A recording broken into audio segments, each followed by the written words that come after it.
क्या आप जानते हैं कि अमरनाथ की गुफा में मौजूद 2 अमर कबूतरों का क्या रहस्य है? अगर आप इस रहस्य को नहीं जानते तो आज हम आपको अमरनाथ गुफा के दोनों कबूतरों के रहस्य के बारे में पूरी जानकारी देने वाले हैं। अगर आपकी किस्मत अच्छी रही तो आप अमरनाथ गुफा में जाने के बाद इन दोनों कबूतरों को देख सकते हैं। कहा जाता है कि अमरनाथ गुफा में इन दोनों कबूतरों के जोड़े को देखने के बाद भगवान शिव से मांगी हुई सभी मनोकामनाएं पूरी हो जाती हैं। तो आइए अब जानते हैं अमरनाथ गुफा के दोनों कबूतरों का रहस्य।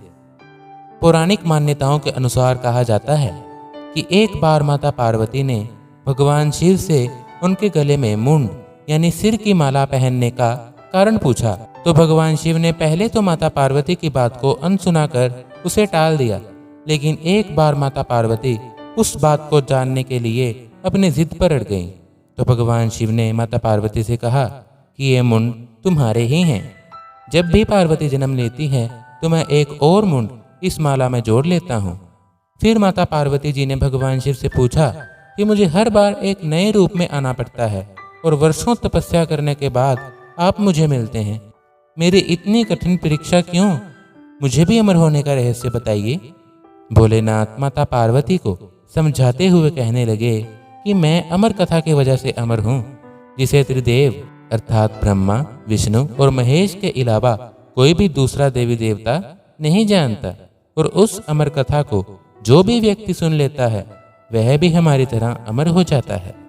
फिर क्या था, माता पार्वती उस अमर कथा को सुनने के लिए जिद करने लगी।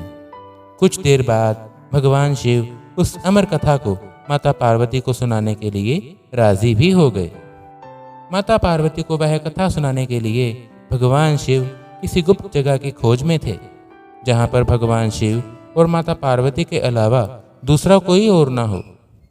अंत में उन्होंने माता पार्वती को वह कथा सुनाने के लिए अमरनाथ की गुफा को चुना। उस रहस्यमय कथा को भगवान शिव माता पार्वती के अलावा किसी भी अन्य व्यक्ति या जीव जंतुओं को सुनाना नहीं चाहते थे। इसलिए उन्होंने अपनी सवारी नंदी महाराज को पहलगाम में, अपने पुत्र गणेश को महागुणास पर्वत पर, अपने गले के सांप को शेषनाग झील पर, जटाओं के चंद्रमा को चंदनवाड़ी में और पंचों तत्वों को पंचतरणी पर अपने से अलग कर दिया। इसके बाद भगवान शिव और माता पार्वती अमरनाथ गुफा की ओर बढ़े। अमरनाथ गुफा में प्रवेश करने के बाद भगवान शिव ने समाधि ली और माता पार्वती को अमर कथा सुनाने लगे।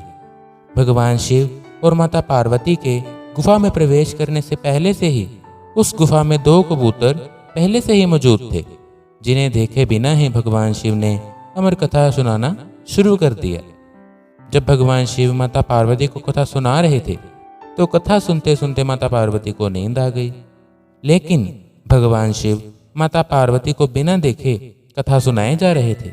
कबूतरों के मंद मंद आवाज से भगवान शिव को लगा कि माता पार्वती कथा सुन रही हैं, और उन्हीं दोनों कबूतरों के मंद मंद आवाज से भगवान शिव ने पूरी अमर कथा कह डाली। कथा खत्म होने के बाद भगवान शिव माता पार्वती को सोते हुए देख बहुत दुखी हुए, और तभी उनकी नजर गुफा में उपस्थित 2 कबूतरों पर पड़ी, जिन्होंने पूरी अमर कथा सुन ली थी। इन दोनों कबूतरों को देख भगवान शिव बहुत गुस्सा हो गए और दोनों कबूतरों को मारने के लिए आगे बढ़े।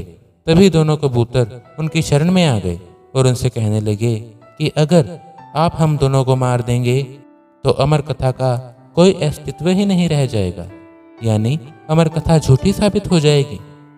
दोनों कबूतरों की बात सुनने के बाद भगवान शिव उन दोनों कबूतरों को आशीर्वाद देते हुए कहने लगे कि आप दोनों इस गुफा में हमेशा शिव पार्वती के निशानी के रूप में निवास करेंगे, और इस तरह से यह गुफा अमरनाथ के नाम से प्रसिद्ध हो गई।